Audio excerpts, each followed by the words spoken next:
Hi all, my name is Devin Whitlock. I'll be talking to you today about comics writing, superheroes, and the public domain.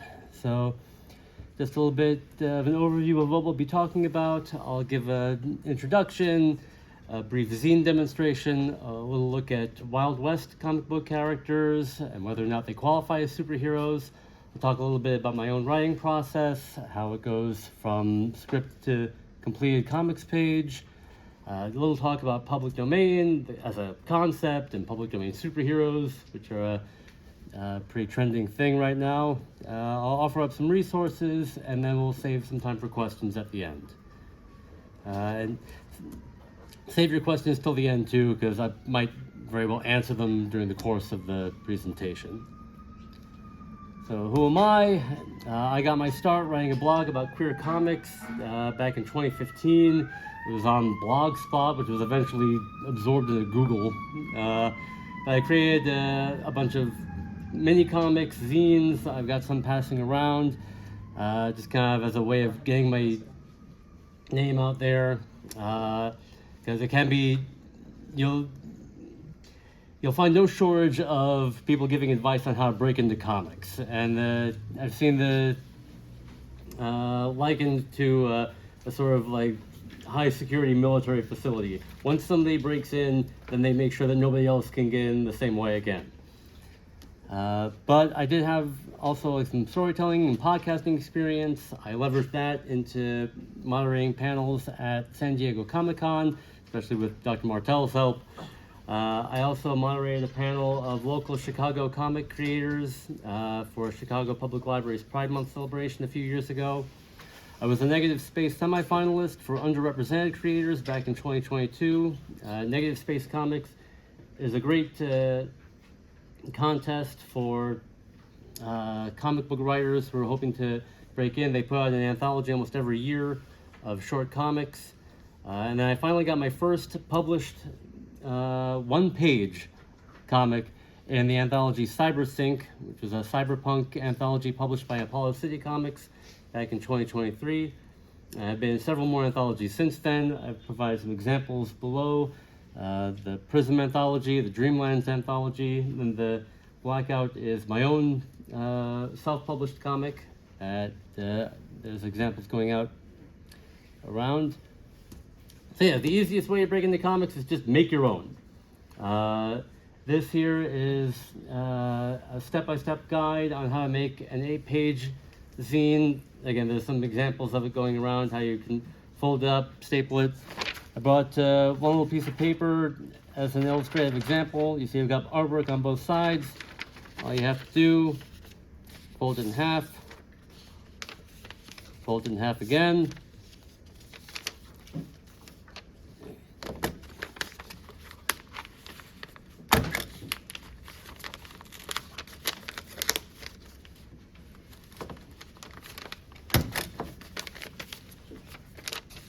Staple the inside, cut off the top, and voila. That's all it takes. You've got a front and a back cover, 6 interior pages, and then you can photocopy them, hand it out to your friends, sell it at the Chicago Zine Fest is a great place to go. There's Quimby's is a great bookshop in Wicker Park. They have a lot of stuff by local creators. So, can a Wild West character be a superhero? Show of hands, who says yes? That's too bad, because the answer is of course. Look at all the ones I put up there. I've got the Lone Ranger, the original Wild West superhero. That's the one that kind of started the trend, because as we'll talk about with public domain superheroes, a lot of them got their start from the old pulp heroes, like your Flash Gordon, your science heroes, that sort of thing. And then around, you probably recognize a couple of them if any of you saw the Superman movie from earlier this year. We've got a Wild West version of Wonder Woman for Dr. Martell's sake. In the center, you'll see that character is Jonah Hex. He's sort of informed my own Wild West character. I sort of created as almost a reaction against, because unfortunately a lot of Wild West characters also as sort of a way of smuggling in a lot of lost cause mythology. They make them Confederate soldiers and then repeat the lie that it was all for states' rights. But that's a story for another time. So a group of them actually analyzed Jonah Hex when we were trying to determine whether the character could be a superhero via mission, powers, and identity. I forgot what table that was. I think they said no. Right? Is that right? We did Jonah Hex. Does anyone remember? It's a character. It's been a while. Yeah, They well. didn't say no. In the lower right, you'll see a character from the comic series Astro City. I've got a collection of that going around. That might be helpful for a lot of you. That series has a lot of cultural specific superheroes. They have like a concentration on the titular setting, but they also have Brazilian superheroes, Australian superheroes, African superheroes. The collection I've got going around, there's also a script page in the back so that you can look at. But so we'll go over my writing process. I've got a quote from C.S. Lewis at the top. "The poet who writes a good love sonnet needs not only to be enamored of a person, but also to be enamored of the sonnet." Basically, if you're going to write something, you want to consider the form that it's going to take as much as what you're writing about. So every story begins with an idea, whether it's a character, a theme that you want to explore, even just a singular image. C.S. Lewis himself, the whole Narnia Chronicles started from this idea he had in his head, this picture of a fawn carrying Christmas presents under a lamppost in a forest. So I try to think of what kind of story I want to tell and how I want to tell it. Do I have ideas of prose? Do I want to explore a character's interiority? Will that require more written passages? Am I thinking of static images for the sequential storytelling, as opposed to any sort of motion, which might be better off for a film or a cartoon? Once I decide that I want the story to be a comic, I write a script. And normally it does look a little bit like a screenplay format. I'll show that in a bit. But I want to take into consideration how it's going to appear as a comic, too. You want to incorporate the page turns. One comic writer that is really good about this is Junji Ito, a Japanese horror comic creator. He knows how to build up suspense so that you compelled to turn the page. But I also want to determine the panels per page and the words per panel. You don't want to bog down with too much stuff in one page. You're limited in terms of space and the dimensions of the page itself. If you're doing a webcomic or something with a universal scroll, that has different determinations, but you still don't want anything to be too cramped with too many words or too much exposition or a lot of talking heads back and forth, that kind of thing. But then once I finish the script, I send that to the artist. The artist will come back to me with thumbnails. We'll maybe have a little bit of back and forth about the artwork. I'll provide any feedback or edits, maybe like tightening up one shot or removing one detail or fixing something else. Then I'll send the finished art to other team members, and that usually includes a letterer at the very least, but sometimes it'll be a colorist. Sometimes the colorist will be before the lettering, sometimes it's after. It depends on the team itself. And then if necessary, I'll provide a new script for the letterer, because I'll sometimes have to rewrite things all over to adjust how the artist has interpreted the panel description or created in that regard. And then finally, once all of that is complete, I'll deliver the finished comic to either the printer, if I'm self-publishing, or the publisher of the book, and then they'll figure it all out from there. So here is a script page. You don't have to read the whole thing, but you see this is what's generally referred to as a full script, because I break down the whole page panel by panel, give every panel its own description. I number all the word balloons so that the letterer can know how many word balloons are needed. And this was the thumbnail that I gave to the artist because I thought that I wanted 4 evenly spaced panels. This was a terrible idea. It kills the pacing. It was like my own thinking was just that it would be some sort of like musical type structure, but it not only was it like bad for like pacing, it's not visually inventive. Also, it incorporated one of the aforementioned page turns. Like the page before this was a bunch of characters, they're in a room, they hear a scream, they run down the hallway, they kick open the door, and then imagine the reader sees all that action sequence, turns the page, and then there's that. Just flat, one thing after another. It's not visually interesting, it kills the pacing, it kills the mood. So thankfully, my artist delivered these thumbnails instead. And there's an establishing shot, that's what you want. Every time there's a new setting, every time there's a new bit of atmosphere, you want to have an establishing shot, you want something large so that the reader can see what's happening, where the characters are in relation to each other, where the reader is placed. And he kept the 3 panels, evenly spaced like for the rest of it, but he created an establishing shot. Now I could have gone back and said, no, this is what I want. This is what you have to deliver. But I needed to trust my artist. I needed to trust his artistic instincts. And I realized that was much, much better. So from there, we went from pencils to inks. That was the final artwork with everything filled in. So now it was time to send it off to the rest of the team, but you'll notice because of that establishing shot, there's all of this dialogue that I had that's not going to be able to fit in that final panel. But thankfully, none of this is a conversation. If it was a conversation, I could probably shuffle things around, make it work. Basically, I took this dialogue, moved it up to the first panel, moved everything down. I rewrote that whole page for the letterer so that he could provide that lettered artwork at the end.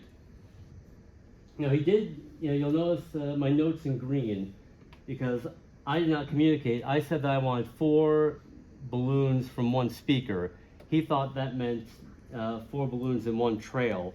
I wanted 4 separate balloons, so I had to provide one little note in that regard, but otherwise, everything else, excellent work. So eventually, we got that final finished page. Now you'll also notice along the border, like printer marks, because that's the final stage. It's not just done when it's done when it's actually printed and in your hand and you're able to read it. So here's some notes on what you need to know. I had to learn this very quickly. Because when I wanted to be a writer, I thought, oh, well, I'll just write the script and my job will be done. All I have to do is, deliver the script and that's it. But no, when you're self-publishing especially, you have to be the writer, the printer, the publisher, the marketer, everything. And you have to pick it up very quickly. And so you'll notice, this is from the printer that I use, Comics Wellspring. They published the first anthology I was in. I have loyalty to them. But you'll see, you'll want to fix the artwork. There's RGB, which is works by changing red, green, and blue on top of each other, and that's used for digital printing.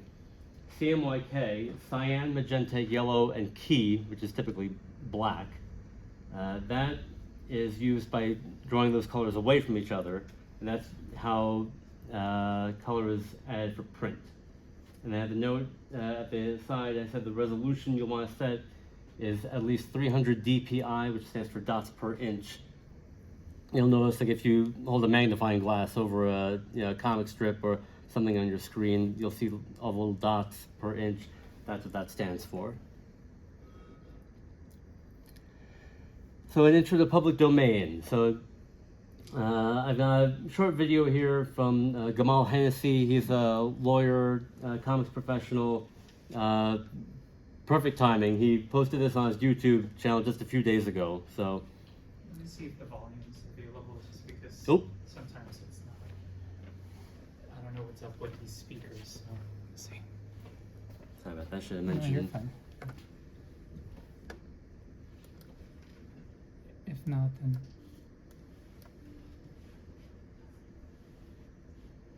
put closed captioning maybe.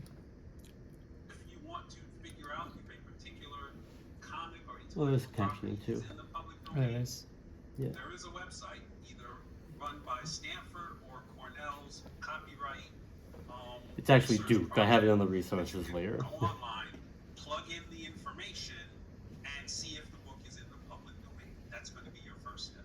Your second step is if this book, you think the book is in the public domain, go online and see if you can find a PDF of the actual comic, and then look at the copyright information in that comic, because every comic, every book is protected by copyright for a certain number of years, depending on when it was published and depending on whether the copyright was renewed. So in the 30s and the 40s, you'll have one set of copyright terms. In the 50s and the 60s, you'll have another set of copyright terms. So you have to figure out when the book was published and whether or not it is currently in the public domain. Just as a quick hint, if the book was published after 1978, it is not in the public domain, and you cannot use it in that way because it is still protected by copyright.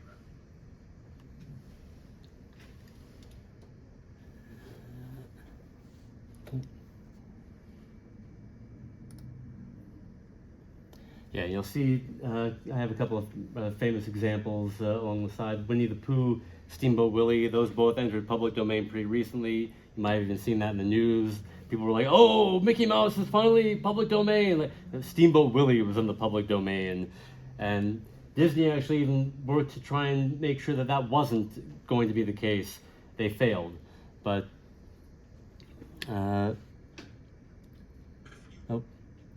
yeah, so what can and cannot be copyrighted, I'm not going to go through that whole list. You know, I have the source below, the link also at the end. But yeah, anything basically that's like written or created, you know, that can be copyrighted. A song, an image, you know, something that you've written down, a literary work, you know, but certain concepts, you know, can't be copyrighted. And here's an oversimplified guide for the public domain. You know, was it created before 1978? Has it been 28 years? It might be in the public domain. Has it been 70 years since the author's death? And in some cases that's extended to 90 or even 120 years. Again, you can thank Disney for that. So the way that I view a lot of Golden Age comics is they're like the cave paintings of comics. And they were still figuring out, you know, how to use that medium. They were still figuring out how to create in that way. Yeah, it was. Eventually, you do get something. You know, I have my favorite thing is Monsters up there as the example. I love that book. It's one of the best comics in the past 10 years. But so a lot of Golden Age comics. Has anyone read The Amazing Adventures of Cavalier and Clay by Michael Chabon? There's an excellent scene in that book. It's all about Golden Age comic creators, and they're just, whatever idea they come up with, that's what's going to be the comic. And that's basically how Golden Age comics were created. Just whatever idea comes into their head, like the continuity sometimes changes from page to page within the same story. It's, the characters have proportions that would make a fine artist's head spin. And so this is where my foray into public domain started. There's an excellent website called Public Domain Superheroes. It's a whole database full of every character that has lapsed into the public domain. I stumbled upon this character, Blackout. He appeared in one story, one 10-page story in 1941 in Captain Battle #1. An obvious Captain America ripoff, but again, they were just whatever idea came into their heads and they just made it work and they wrote it down. And Captain Battle is also in the public domain. He is actually turned into an absolutely terrible film just a few years ago. I saw the trailer on YouTube. Some of my friends couldn't even finish it. I think they shot the whole thing in a motel. It was really bad. Blackout, again, he appeared in one 10-page story. Perfect example of Golden Age silliness. He's a doctor who works in a hospital, and he gets bombed while covered in tetanus serum, and then this somehow gives him the ability to emit smoke from his pores. Makes no sense. Has absolutely no. And that's probably why he didn't catch on. Why it was only one. And like sometimes, like he even looks like he's like covered in black fur. Like the artist was just scribbling it as fast as they could to get out, meet the deadline, whatever works. But I really, was intrigued by the character. I was intrigued by his power set. I thought that the, ability to like create smoke and blend into the, darkness was a really good way to use negative space in a comic book page. And so I found a comic artist on Discord actually, and we partnered up to create the one-shot Blackout. I think it's circulating around the room. And that cover actually is also, it's probably worth breaking down. I think I've got, plenty of time. So there's a legendary DC editor who felt that there were 7 things that you could definitely put on a cover to increase sales. And those were a monkey, a dinosaur, a motorcycle, the hero crying, a purple background, the city on fire, and a question posed to the reader. So we incorporated, 3 of those things. We got the purple background, the city on fire, and a question posed to the reader. I wasn't sure if Blackout could cry, and I didn't want to, deal with a monkey, a motorcycle, or a dinosaur. So, and here's plenty of resources for all of you. I'll have the slide deck available. I'll send it to Mark to pass it on to. All of those images are links to that you can use. So yeah, Steens and Camilla Jean, they created a standard comic script template. Because literally everyone was using a different one for a while. In fact, even the page that I showed you earlier, one letterer friend of mine hated it. He wanted the script to be on different lines than the speaker, because he just made it easier to copy and paste into the lettering software that he used. So Alan Moore's Writing for Comics is a very good book. He also has a BBC series full of great writing advice. Right or Wrong by Dirk Manning is also an excellent book specifically for comics writing. The U.S. Copyright Office Public Record System has all the information on public domain that I've shared with you, and of course Public Domain Superheroes. That's a very fun resource. There's also a lot of characters from specific cultures and time periods, not always handled with the sensitivity that they deserve. I do have a copy of Lion Man, the first black superhero. He's been in the public domain, and John Jennings has actually reimagined that character in a number of different ways. It's an excellent book. And The Business of Independent Comic Book Publishing, that's one book by Gamal Hennessy. That'll be linked to his YouTube channel, which I accepted earlier. He also has a book, The Business of Freelancing for Comic Book Publishers. That's an excellent resource. The YouTube channel's Comic Tropes and Casualty Comics, they have playlists all about like golden age silliness, just some of the most ridiculous comic book characters you could ever encounter. One guy, the idea of the superhero that they had, Dynamite Thor, he just hurls dynamite at people. That's how he solves crime, somehow. The two on the bottom, Comic Book Yeti is an excellent resource. They have a lot of great interviews with a lot of great comic book creators. And the tired-looking Englishman in the blue square is John Brinkley. He has a lot of great advice on how to create comics and writing and creating in that regard. Yeah, I probably have plenty of time. We could open it for Q&A, is what you're saying? Yeah. Questions for Devin Whitlock regarding creating comics, characters, public domain? Yes. At the beginning of your presentation, you talked about how C.S. Lewis had their image for writing their comic. Did you have a specific image when writing Blackout?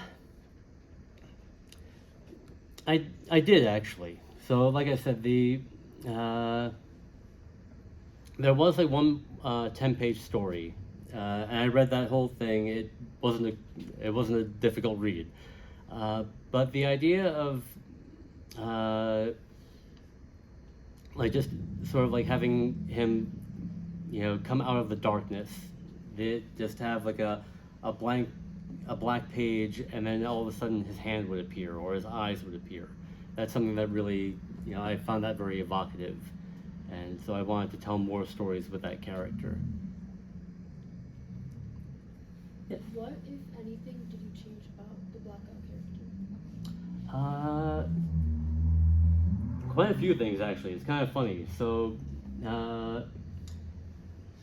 first of all, I made his eyes green. So it was in the original power set that he could see in the dark, but for whatever reason he was given like a green domino mask, the way that a regular superhero has. But I just thought, well, I'll take the night vision thing, I'll take the green mask, and I'll just sort of combine the two and give him green eyes.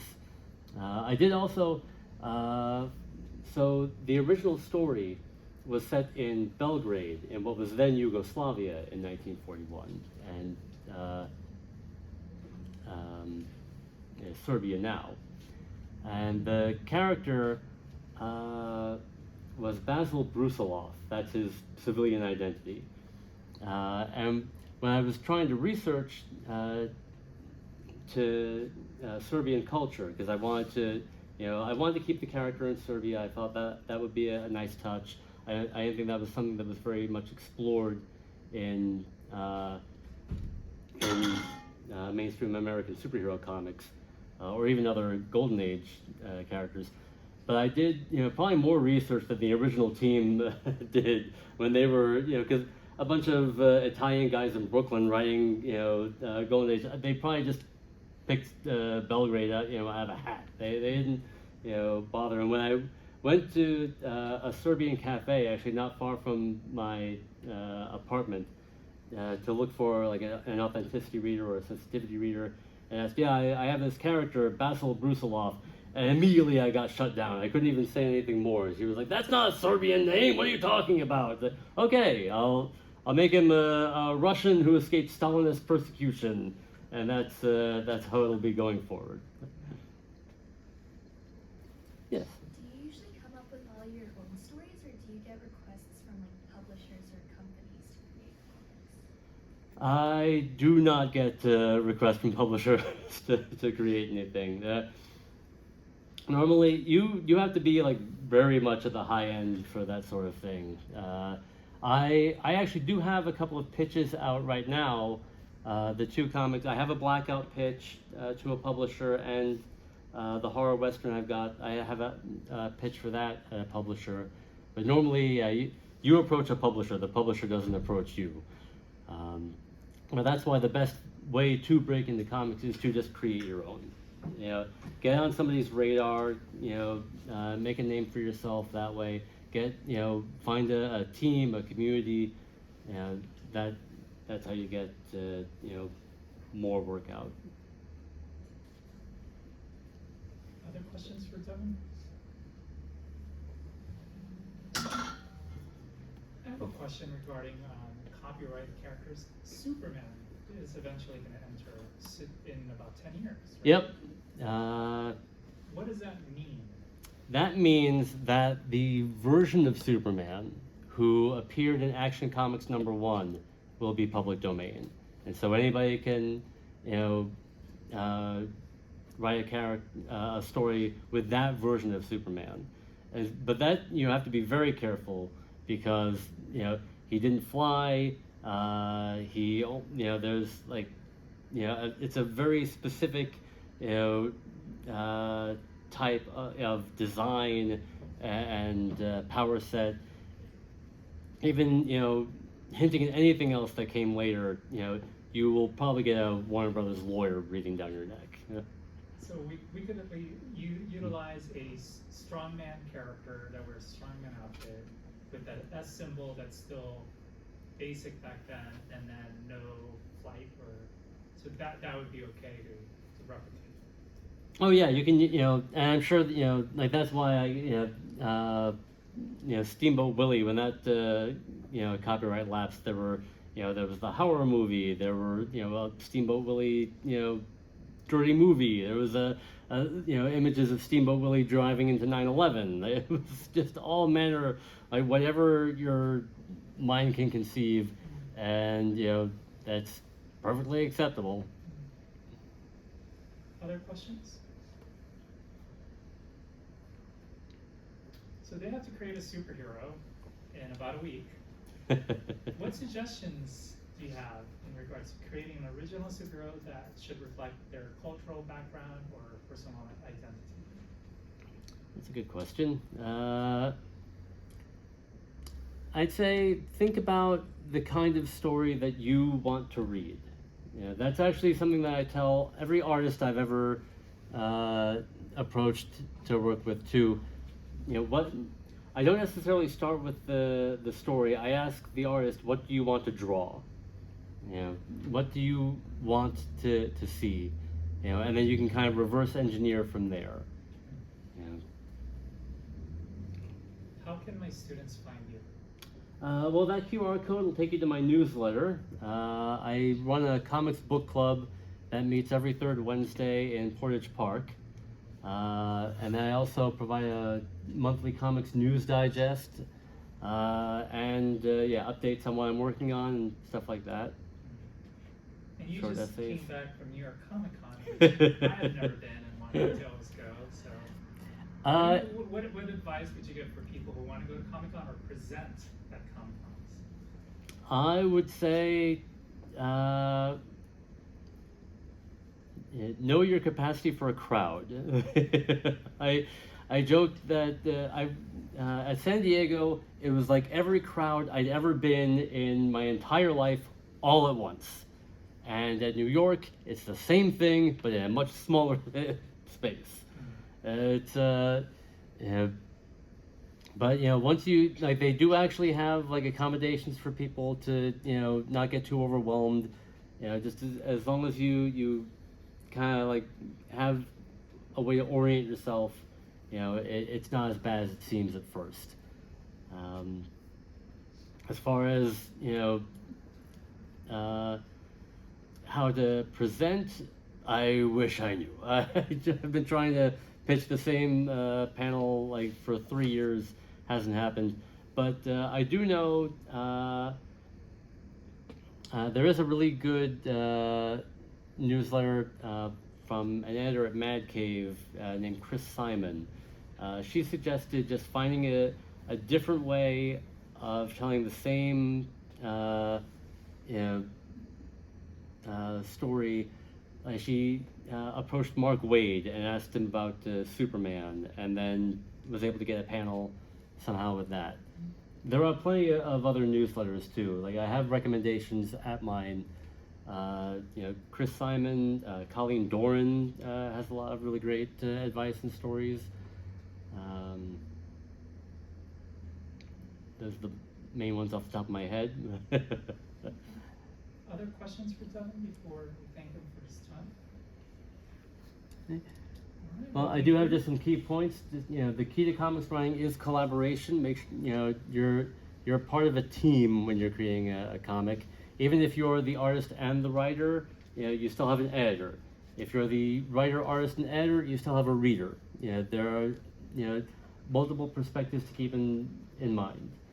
And then make absolutely sure about work with character's copyright before using it. That was with Blackout. Again, one story in 1941. His copyright was done in 1969, so he was all mine. But you never know if somebody else says, bought the rights to a character, or whether you want to use an existing character or your own is totally up to you. Just have fun. If it's not enjoyable, then it's not worth it. Well, thank you for having my students learn about your work. So thank you for having me. Thank you for listening. all right, students, check in with your peers.